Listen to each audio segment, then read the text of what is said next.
And then when I was in high school, I'm fast forwarding, when I was in high school, we started to get sent out, the girls, to work, training us for when we were old enough to get sent out.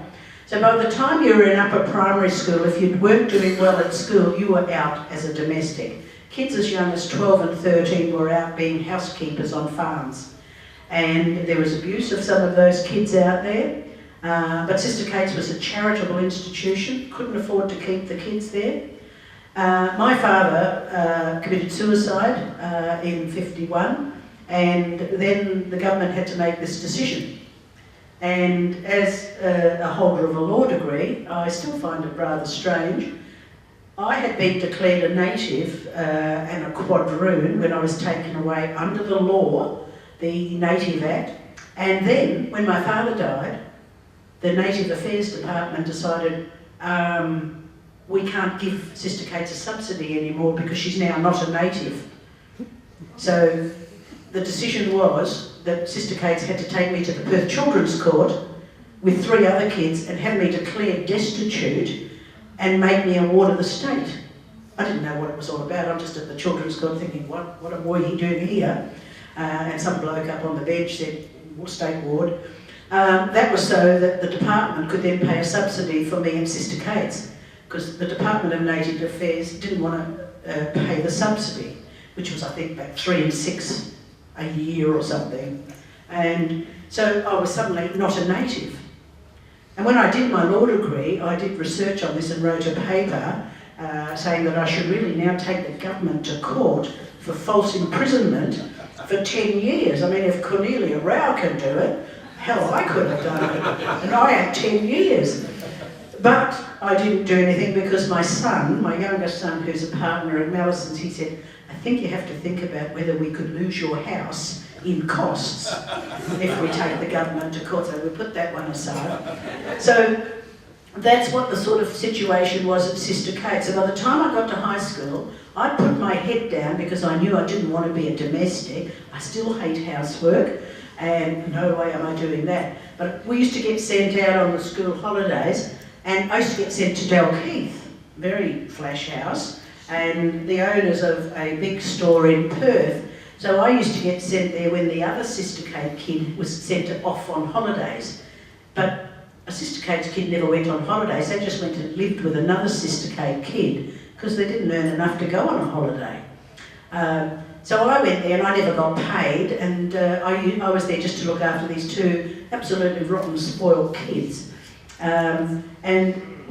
There were the St Joseph's kids and other Sister Kate's kids in the Dalkeith, Petman Grove area, all doing what I was doing on the long school holidays, babysitting. And they all in those days had great big English black prams. People will remember them. Absolutely wonderful prams, beautiful suspension. But we used to put our kids in there and have races around Dalkeith. I think they'd have killed us if they'd have found out. So I did that for a while, and at the end of my 1 year there, my first year, the owner of this shop took me in and he said to me, you can have whatever you like on this side of the store, which to me was like Christmas, because when you've grown up in an institution where everything is second hand, to be able to say you could have something new, I didn't know what, but I'd been thinking about this, and I was in 3rd year high school. So I said to him, and this is summer mind you, the end of the long school holidays, I said I would like that 3/4 length suede jacket. And he was sort of probably a bit weird, why do you want that? I was thinking for winter the next year because I was about to go to business college and I never had a coat. And so that's what I wanted, to have my coat ready for next year. I didn't care about pretty dresses or anything like that. I was lucky at high school. I had a typing teacher who took an interest in me, got me to sit for scholarships to Underwoods, which now no longer exists. It used to be above Baird's, which no longer exists. And at the back of the Commonwealth Bank, which is not there. The building's still there. This is sort of shows your age, nothing's there. And so I went to Underwoods, and for those people here who may have shorthand, I still have my shorthand. For homework, we had to go home and take down the ABC News. That was your homework in shorthand. But I was there with girls from very posh families, and they guaranteed you a job. And I went off to the Commonwealth Bureau of Census and Statistics, now known as ABS.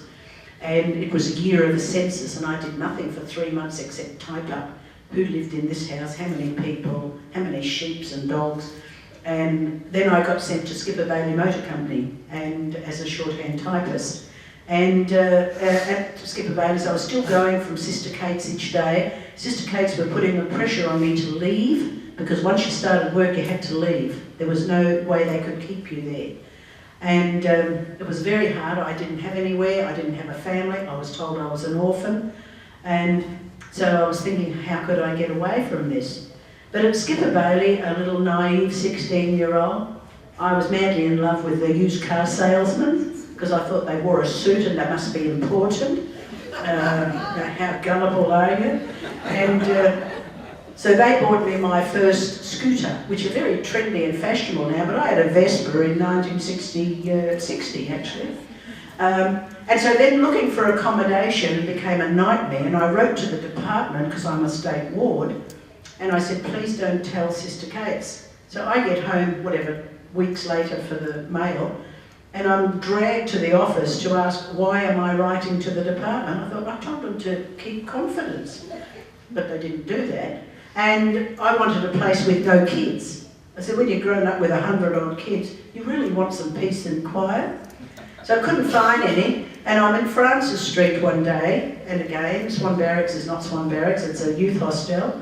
I saw this poster up, join the army, and I thought, oh, I can do that. And I went in and found out they were going to pay me, send me to Sydney, I didn't know where that was, and give me uniforms, and it was another institution. It wasn't anything to worry about. So I joined with 5 other girls, and I'm still best friends with those 5 girls. In '61 we joined the Women's Royal Australian Army Corps, and we were signallers. That was my getting out of Sister Kate's. But the full circle has turned, and in 1988 we decided to loosely form ourselves to try and get some land back at Sister Kate's, because the church had let it run down, and I say that to the church themselves and successive Aboriginal groups. And so we started to, in 2001, ask the church for a lease. But in our group we had something like 8 lawyers, because as I mentioned earlier, we value education. So we had 8 lawyers, which are children from Sister Kate's or their children. So we looked at the leases and we didn't want that, so we went to the Indigenous Land Corporation, who bought 2 parcels of land, one for us and one for the younger kids. Now the reason they bought the land for us is because we are classed as being dispossessed of our land because we were taken away. And so we represent all regions of Western Australia. So they bought the land, and we have then fought for years. We've had a lot of people who believed in us, and we now have 10 2-bedroom 8-persons units. I've got people in most of the units. I've got a 5-bedroom unit. We've renovated one of the cottages. We've got the place under sprinkler system. All the work is voluntary by our members. Bessie's 82. She sits on a little chair, and her job is to weed the rose beds near the chapel. No one else does it as well as she does. Tom Hunt and his wife Jim, they're in their 80s. They look after the 2 20-metre high, 20-metre long veggie patches. And so everyone's very active. They have carers. We've got all the money through various submissions that I've made with our little committee to do up our chapel. Len Buckridge has been excellent. He rewired our chapel, did the roof, rewired the chapel for free, did the roof at cost. It's just looking beautiful. And if anyone wants to come out one day, they need to ring up first, or, you know, I can't just give you a number now, because the office is not open every day. We just have it as a voluntary. I go out a couple of days a week, and my niece does our newsletter bi-monthly. But we're all happy because to most of us it's the only home most of us